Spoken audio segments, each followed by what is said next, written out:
GMS 선교사 열전. 말씀과 개혁주의 신학에 근거한 교회 설립을 통해 영혼 구원사에게 최선을 다하고 있는 2600여 명의 GMS 선교사.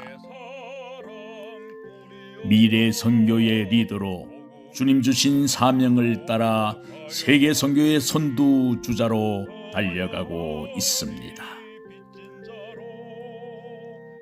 GMS 선교사 열전은 2024년 지금도 선교적 사명을 따라 도약하고 있는 자랑스러운 우리 GMS 선교사들의 드라마와 같은 삶과 사역을 찾아갑니다.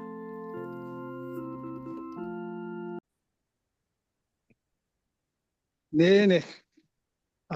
네. 오늘 우리 GMS 선교사 열전 우리 강사님은 우리 미남 김광배 선교사님. 진짜 아주 탁월한 미남이시네. 홍신대 신대원 졸업하시고요.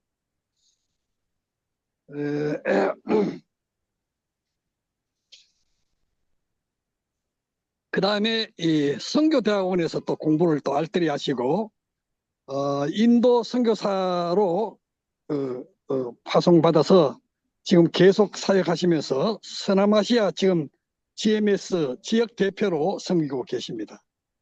네네. 자세한 것은 강의를 들으면서 또 은혜 받으시면서 우리 김광배 선교사님 위해서 많이 기도해 주세요. 감사합니다.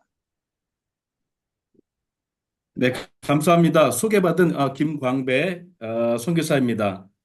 뵙게 돼서 너무 반갑고요. 제가 제 간증을 하는 것이 아니라 오히려 선배 여러분들께 또 배우고 또 제 내용을 통해서 점검을 받고 또 그리고 바른 또 나중에 향후 20년 또 잘 전진하기 위해서 어떻게 인사이트를 얻어야 되는가, 네, 그런 면에서 제 자신을 좀 오픈하고 그리고 여러분들께서 또 나름대로 또 방향을 또 잘 잡아주시면은 저에게 개인적으로도 큰 도움이 될 거라고 생각이 됩니다. 짧은 시간이지만 한 네 가지로 제가 살짝 간증을 하겠습니다. 첫 번째는 되기 전에 선교사가 되기 전에 한 5분 정도 소요할 거고요. 그 다음에 선교사로 보냄받은 후 팔로워로서의 사역을 어떻게 했는가 약 한 5분 정도 또 소개할 거고요. 그 다음에 지금 현재 사역지의 최종 책임자로 사역하고 있는데 그 기간 어떻게 사역을 했고 또 어떤 열매들을 얻었는가라는 면에 초점을 맞출 거고요. 그리고 마지막은 지금 현재부터 그 미래 약 15년, 20년을 어떻게 전진해야 될 것인가, 제 예상과 그리고 제 방향과 이런 면들을 간증을 섞어서 살짝 말씀을 드리겠습니다. 저는 액치에서 공부를 했습니다, 학부를. 그래서 신대원 2학년 1학기가 될 때까지 그 선교에 대해서 전혀 알지 못했습니다. 그때까지 선교사님 이름을 한 분도 몰랐으니까 선교에는 완전히 문외한이었죠. 제가 액치에서 공부했음에도 불구하고 그랬다는 것은 선교에 사실 전혀 관심이 없었기 때문입니다. 그 2학년 1학기 제가 신대원 94학번인데 95년 그 1학기 3월 시작하자마자 저랑 가장 친한 친구 중에 한 분이었던 그 이정식 목사님, 우간다 선교사셨다가 현재 제일평화교회 담임으로 한국으로 복귀하셨죠. 그분이 제게 그 우리 신대원 2학년 위주로 인도를 위해서 기도하는 모임이 생겼는데 참석하지 않겠냐고 이렇게 제안을 했었습니다. 그래서 제가 뜬금없는 그런 초청에 제가 선교라고는 전혀 관계가 없는데 연관이 없고 또 선교를 알지도 못하고 관심도 없는데 그 모임에 참석하는 게 오히려 민폐가 되지 않겠냐고. 그래서 여러 번 이렇게 그 이제 뺐었는데 우리 이정식 그 목사님이 계속해서 뭐 모이는 사람이 별로 없다고 친하니까 꼭 참석해달라고 그렇게 요청을 하는 거예요. 그래서 참석을 하게 됐습니다. 그 한 6명 정도가 모였는데 매주 목요일 날 수업 끝나고 그 강의실 한 곳에 정해서 6명이 모여서 슬라이드도 보고 인도에 대한 자료도 이렇게 나누고 그리고 기도하는 시간을 갖더라고요. 저는 뭐 참관인으로 그냥 뭐 이런 기도 모임도 있구나라고 판단해서 그냥 참석하기만 했습니다. 그렇게 3월부터 그 모임에 참석하다가 이제 5월이 됐는데 그 5월 제가 한 주 그 일정이 있어서 그 모임에 한 주를 빠졌습니다. 그런데 그 사이에 인도의 정윤진 선교사님께서 우리 그 기도 모임 팀에 단기 선교사를 보내달라고 그렇게 전화로 요청을 우리 그 이정식 선교사님 통해서 요청을 했나 봅니다. 그 다음 주에 제가 갔더니 그 모임에 갔더니 이러해서 인도의 정인지 선교사님이 그 단기 선교사를 보내달라고 이렇게 요청을 하셔서 우리가 의논했는데 김광배 전도사님이 뽑혔습니다. 이렇게 말하는 거예요. 그래서 뭐 뜬금없이 그 모임에 참석했는데 더욱 뜬금없이 그냥 얼토당토하지 않게 제게 그렇게 말을 하는 거예요. 저는 뭐 깜짝 놀라기도 했지만 그 마음에 굉장히 불안한 마음이 엄습하면서 심장이 두근거리기 시작했습니다. 그런데 나중에 알고 보니까 이분들이 그냥 농담한 거예요. 한 주 빠졌다고, 한 주 결석했다고 저를 놀리기 위해서 다른 인도로 갈 전사님이 결정된 상태에서 저에게 농담으로 그렇게 말한 거예요. 근데 저는 그걸 너무 무겁게 여기게 되었습니다. 그래서 진지하게 한 주간만 시간을 달라고. 내가 담임 목사님하고도 이야기도 해야 되고, 또 제 상황을 또 생각해야 되고, 여러 가지. 그리고 또 5월 지금 말인데, 이제 여름 행사도 다가오는데, 교회 행사를 앞두고 중간에 사임하고 그런 게 가능할까라는 생각이 번뜩번뜩 그 머릿속에 나자, 이게 뭐 긴장할 수밖에 없고, 땀이 계속 나는 거예요. 그래서 그 목요일 날 모였는데 그 목요일부터 도무지 손에 공부가 안 잡히고 손에 아무것도 안 잡히는 거예요. 그래서 금요일 날 수업을 마치고 저는 그 경기도 남양주시 출신입니다. 남양주시에서 태어났고 우리 그 부모님이 다 대대로 그래서 남양주시 토박인데 그 양지에서 이제 금요일 날 수업을 마치고 남양주시로 돌아가서 거기서 이제 옷만 갈아입고 이제 교회는 그 당시 섬겼던 교회는 능곡 일산 쪽 가다가 능곡 중앙교회를 섬겼었습니다. 부교 전도사로. 그래서 그 완전히 역삼각형 형태의 그 거리로 이제 그 금요일 날 교회를 가서 금요일 날 금요 기도회부터 주일 오후 예배까지 저녁 예배까지 섬기고 다시 집으로 와서 하룻밤 자고 이제 학교로 와서 월요일부터 또 수업을 하는 어떤 그런 좀 사이클이었습니다. 그래서 그 목요일 저녁부터 이 잠이 안 오는 거예요. 그 소리를 듣고.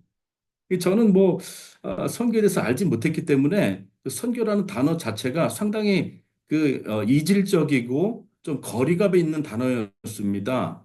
그래서 그것을 제가 마음에 용납하기가 상당히 어려운 아니, 그런 상황인데 여하튼 이제 그런 챌린지를 받고 그러나 가슴이 너무 뛰고 그리고 불안한 마음 가운데 일단 교회로 갔죠. 그래서 금요 기도회를 잘 마치고 이제 토요일 날 새벽 예배를 드리는데도 잠을 못 잤습니다. 금요일 날도.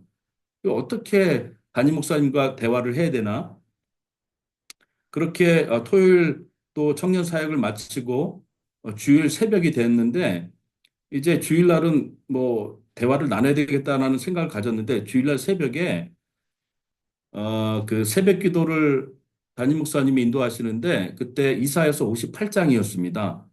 이사야서 58장을 교독하면서 읽는데 그 11절 말씀을 읽는데 그 말씀이 벌떡 일어나더니 제 가슴 깊이 꽂히는 거예요. 그 말씀이 이사야서 58장 11장 말씀이 나 여호와가 너를 항상 인도하여 마른 곳에서도 내 영혼을 만족해 하며 내 뼈를 견고케 하리니 너는 물된 동산 같겠고 물이 끊어지지 아니할 샘 같을 것이라.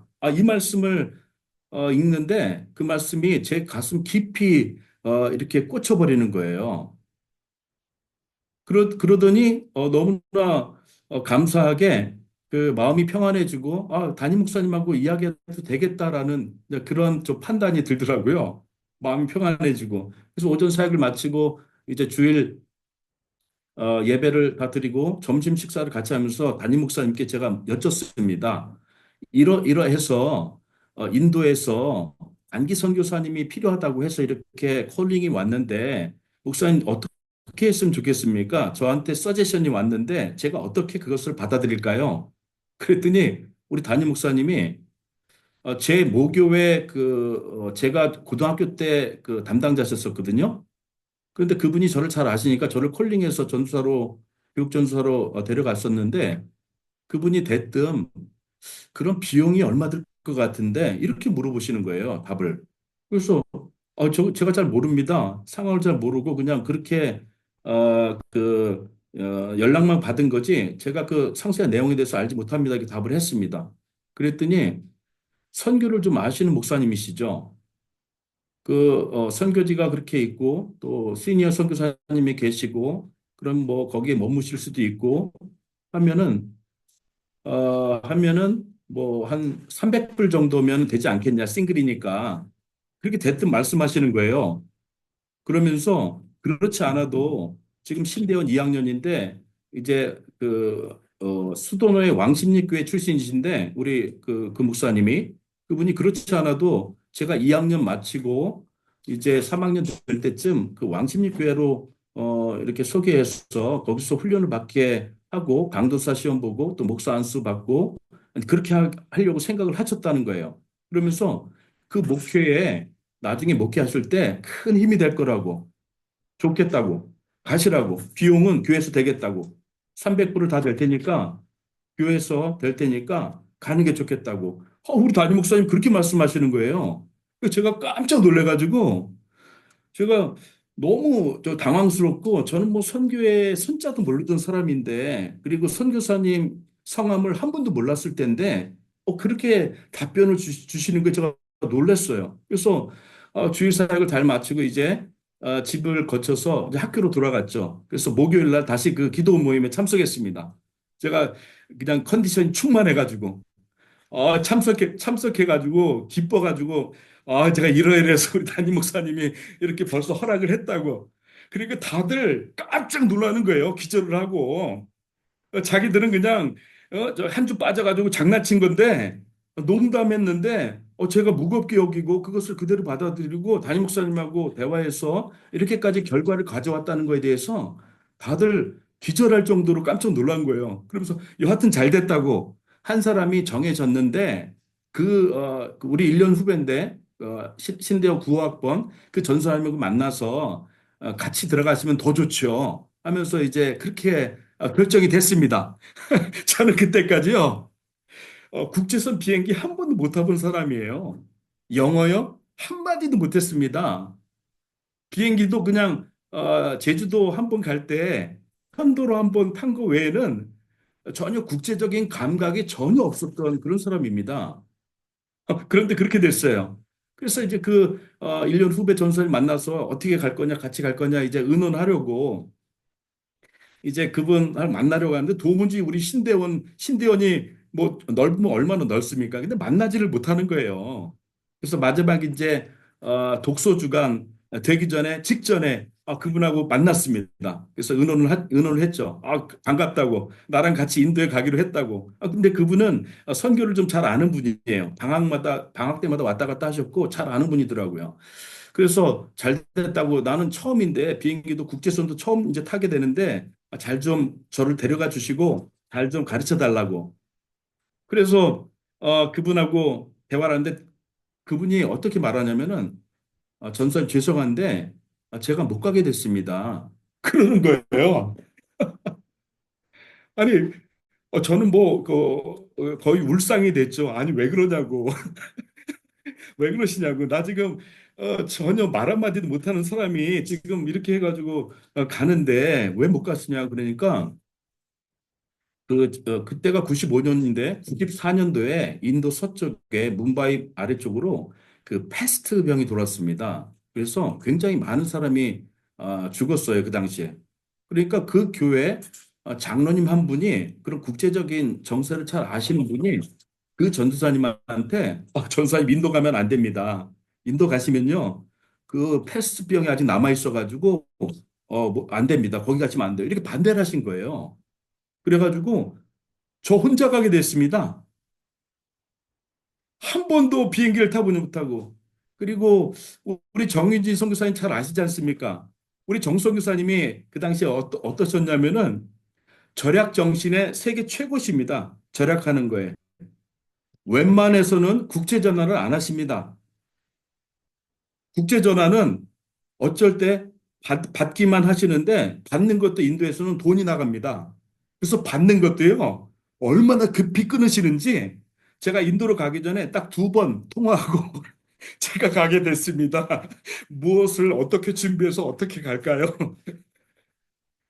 이러고 제가 인도에 가게 됐습니다. 첫 번째.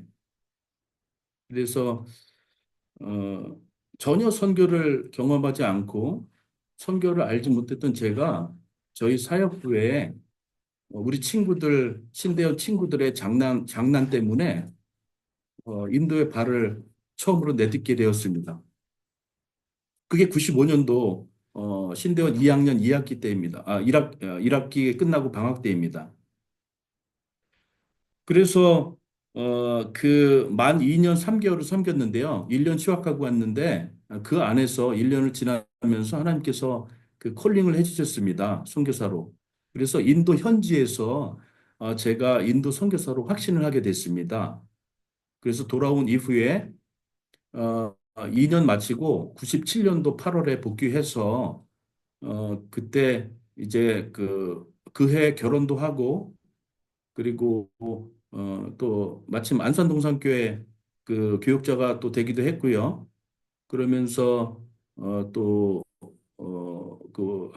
졸업하고 안수받고 이제 GMS 선교 훈련을 받고 이제 정식 선교사로 2002년 2월에 인도로 파송받게 됩니다. 아이들 둘 데리고. 두 번째는 선교사로 보냄받은 후인데요. 그래서 저는 저의 장점이 무엇이냐 여러분들이 이렇게 단기 선교 우리 학생들이나 물어보면은 저는 한우물을 파는 것이 제 장점이라고 늘 이야기를 합니다.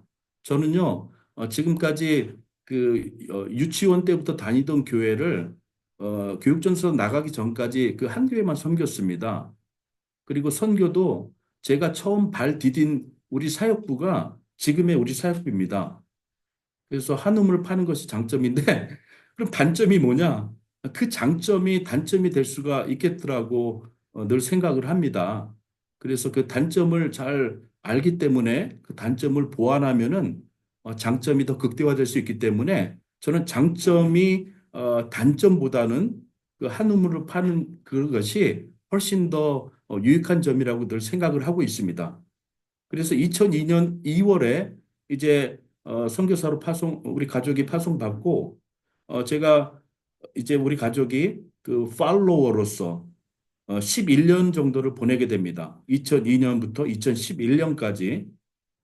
그래서 벵갈로 우리 본부에서 이제 사역을 하는데 정말 귀한 시간이었습니다. 제가 단기 선교를 보낼 때도 엄청난 훈련의 그 시간들이었는데 이 11년의 팔로워로서 선교를 배우면서 또 우리 정 목사님 또 변사모님 통해서 주시는 그 멘토링, 자연스러운 그 멘토링의 그 11년을 몸담으면서 엄청나게 배우고 또 성장하는 시간으로 이렇게 보내게 되었습니다. 철저했죠. 어, 저희는 그 팀 사역이 정말 엄청난 팀 사역을 했습니다. 그, 제가 팀 사역을 처음서부터 발 디딜 때부터 지금까지 해오기 때문에 그 팀 사역에 대해서 뭐 할 말이 사실 많은데 하여튼 그 제가 경험한 팀 사역이 잘 될 수 있는 그 근거, 그 원인이 저는 세 가지로 보고 있습니다. 첫 번째는 리더의 리더십, 그 팀 사역을 리드하고 있는 그 리더의 리더십이 어떤 리더십인가. 근데 아시다시피 우리 정성 교사님은 굉장히 그 영성이 풍성한 그 리더십니다. 음, 누구나 다 경험하지만 제가 가장 가까이서 오랫동안 그 섬기고 그리고 동역하고 있기 때문에 그 자식들보다도 제가 더 우리 정선 교사님, 사모님을 더 잘 안다고 제가 평가를 합니다. 누구라도 그렇게 또 평가해 주시고요. 그런데 굉장히 영적이신 분입니다. 영적이시고 굉장히 영성이 높으시고 그리고 기도하시는 분이시고 그리고 뭐 제가 뭐 100% 이해하지 못하지만 굉장히 절약하시고 물질적으로 굉장히 헌신을 잘하시는 분. 그러니까 그런 리더의 리더십이 쉽지가 않죠. 팔로워로서 철저하시고 그러나 거기에 엄청난 보물들이 있죠. 그것을 팔로워의 입장에서 봤을 때는 엄청난 이제 그게 첫 번째 원인이라고 생각이 되고요. 두 번째는 팀 사역이 잘 되는 그 원인 중에 두 번째는 그 팔로워들의 팔로우십. 저 같은 사람, 저 같은 팔로워들이 어떻게 그 리더에 대해서 팔로우를 하고 있는가. 근데 저희는요, 정말 헌신적으로 팔로잉을 했습니다. 저희 팀 사역자들은 정말, 어, 정말 어디에 내놔도 자랑스럽게 이렇게 이야기할 수 있는 그런 분들로 똘똘 뭉쳐서 이제 팔로우십을 발휘했습니다. 물론 이제 제가 앞장서서 팔로우십한 그 이유 때문에 많은 분들이 또 팔로우십을 발휘할 수 있게 된 계기가 되지 않았나도 생각이 됩니다. 물론 이제 그런 면 때문에 또 사역부를 떠나고 사역부를 등지고 또 우리 정성 교사님 부부를 조금 이렇게 너무 하드하고 스트릭트하다라고 표현하는 분들도 많다고 저는 생각이 됩니다. 그러나 그 본질은 그렇습니다. 세 번째, 팀 사역이 잘 되는 세 번째 그 원인은 저는 개개인의 베네핏이라고 생각이 됩니다. 제가요, 저는 뭐 총각 때부터 우리 사역부에서 있으면서 섬겼으니까 저는요, 사실 아까 말씀드렸듯이 저는 국제적 감각이 전혀 없었던 사람입니다. 그리고 어떤 그 방향성이 잘 이렇게, 왜냐면 저는 모태신앙이었고, 그렇잖아요. 어떤 그 삶에 어떤 변화가 있고, 그 굴곡이 있는 분들은 그런 간증거리가 많은데 사실 저는 간증거리가 거의 없습니다. 그냥 평범하고 그냥 무난하고 그냥 뭐 특별한 어떤 그 이슈 없이 거기까지 달려왔거든요. 이제 그러다 보니까 국제적인 감각뿐만 아니라 뭐 그 당시에 선교사님들 성함을 한 분도 모를 때니까 뭐 말할 나이가 없겠죠. 근데 그런 저였는데 사실 저는 엄청나게 성장을 했습니다. 뭐 제가 저를 평가하는 것이 아니라 그 주변 분들이 그리고 주변에 또 한인교회 출석하셨던 그런 귀한 그 인재들이 또 여러 분야에서 엄청나게 또 평가를 이렇게 해주셨어요. 근데 저는 그거를 너무 고맙게 생각하고 그래서 제 개인의 베네핏, 제 개인이 누렸던 그 엄청난 그 유익한 점들이 상당히 그 높이 평가할 수 있는 그런 면이라고 저는 생각이 됩니다. 그래, 요 세 가지가 사실은 굉장히 잘 준비된 곳이 저희 사역부라고 저는 늘 생각을 하고 있습니다. 그래서 정 목사님하고 의논하면서 사실은 우리가 풀 시스템, 우리 팀 사역하면서 어떤 풀 시스템의 어떤 진행, 그리고 어떻게 우리가 풀을 할 것인가, 이런 구체적인 상황까지도 저에게 의논하시기를 좋아하셨고, 그리고 저도 제 나름대로의 어떤 관점을 가지고 최선으로 이렇게 섬겨드리고, 그리고 정리하고, 그래서 우리 후배들이 우리 사역부에 합류했을 때 가능하면 좀 롱텀 할 수 있는 이제 그런 팀 사역자들로 잘 남게 하기 위해서 사실은 엄청나게 그 힘을 쏟고 노력을 했던 기간이 선교사로 보냄받은 후에 제가 팔로워로서 보냈던 한 10여 년이었습니다.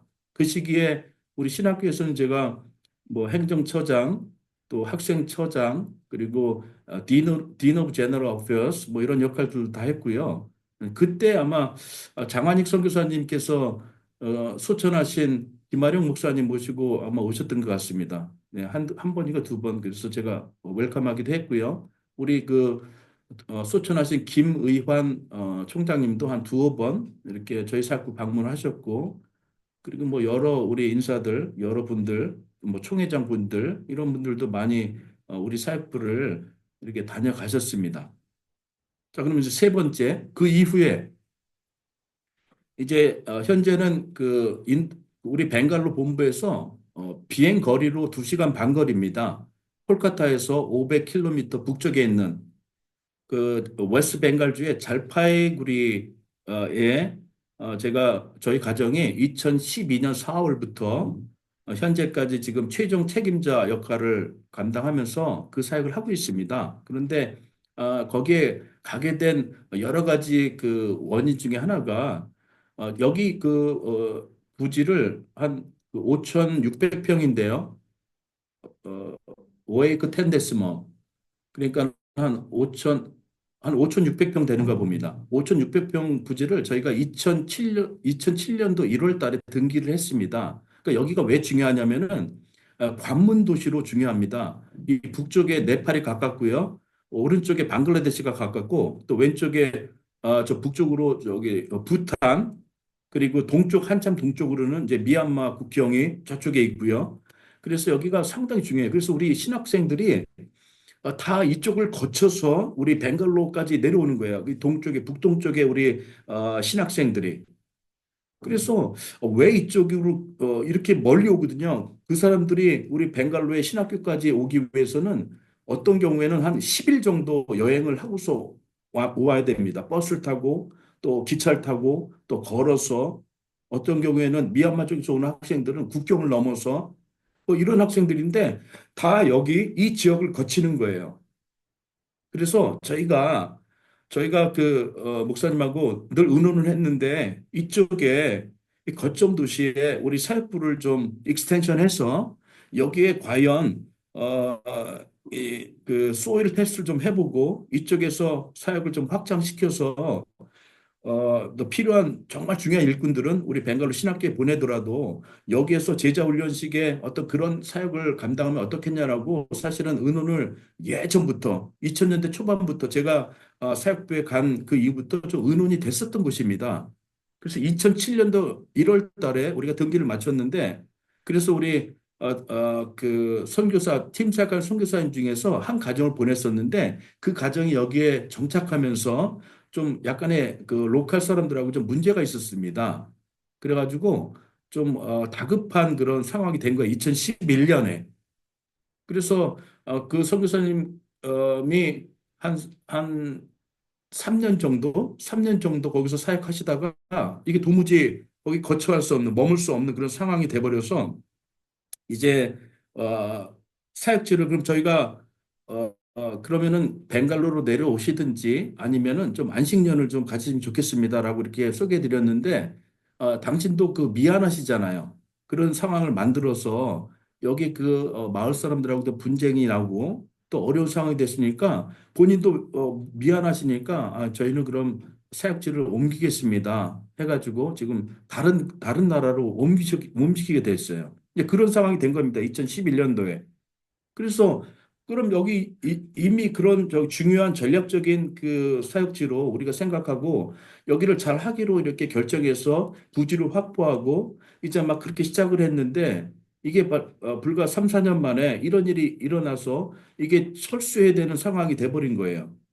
그러면은 우리 팀 사역하는 사역대 중에서 그러면 누구를 보내서 여기를 세트를 다시 할까? 이제 이런 의논이 된 거예요. 이게 따져보니까 저희 가정 아니면은 정 목사님 부부밖에 없는 거예요. 그러니까 평범한 상황이면은, 일상적인 상황이면은 그냥 누구라도 가서 이렇게 할 수 있지만, 이게 이머전시 상황이기 때문에 두 가정 외에는 없는 거예요. 그래서 목사님 사모님을 보낼 수가 없잖아요. 그래서 저희 아이들이 둘인데 그 그리고 딸아이가 아직 바울학교, 저희가 세운 학교에서 그 7학년, 7학년까지 공부했는데요.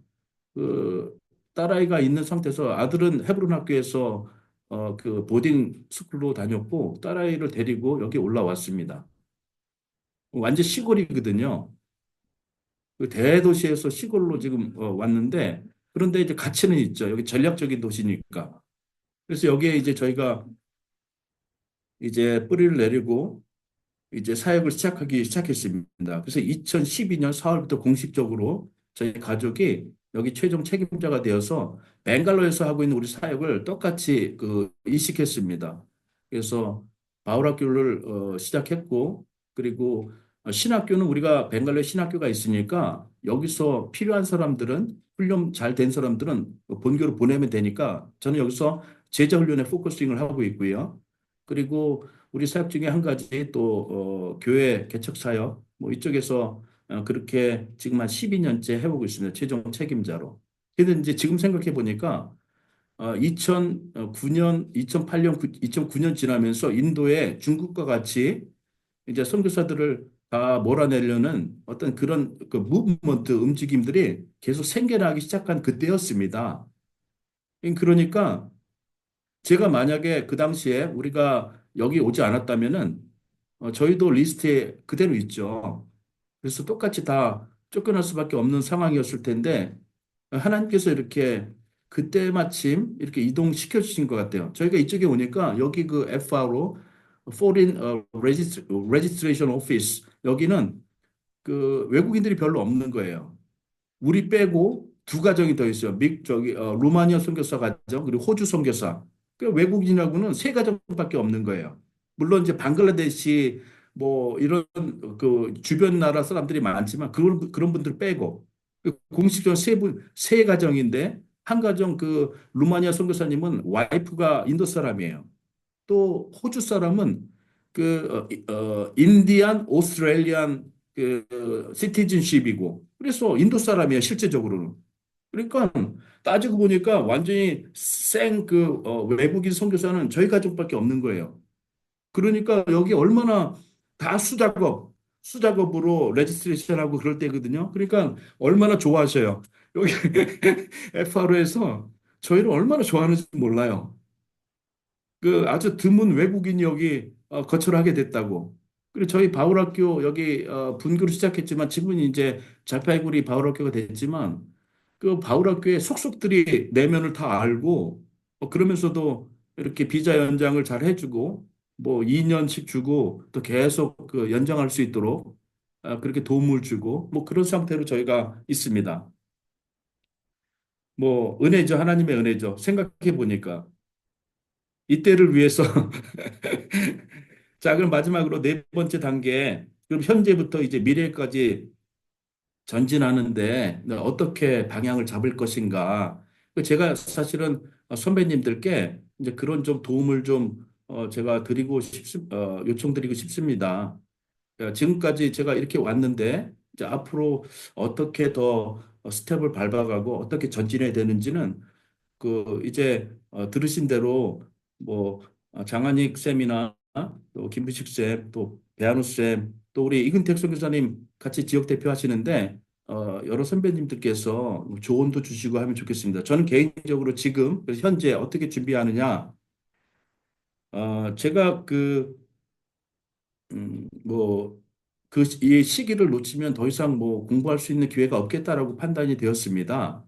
그래서 저희 엑츠 일회 선배님이신데 이광길 교수님, 이광길 교수님 소마 유니버시티에 제가 그래서 디민 과정을 이광길 교수님 지도하에 지금 공부를 하고 있습니다.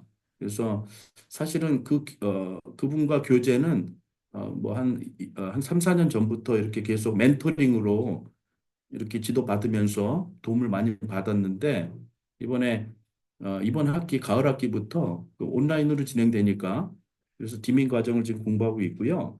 제 공부하는 분야는 그 디민 과정이기 때문에 그냥 세 가지를 공부하고 있습니다. 첫 번째는 나에 관해서 저 자신에 관해서 배우고 있는 중입니다. 그래서 나 자신의 그 신앙 여정 지도를 지금 계속 그려가고 있고요.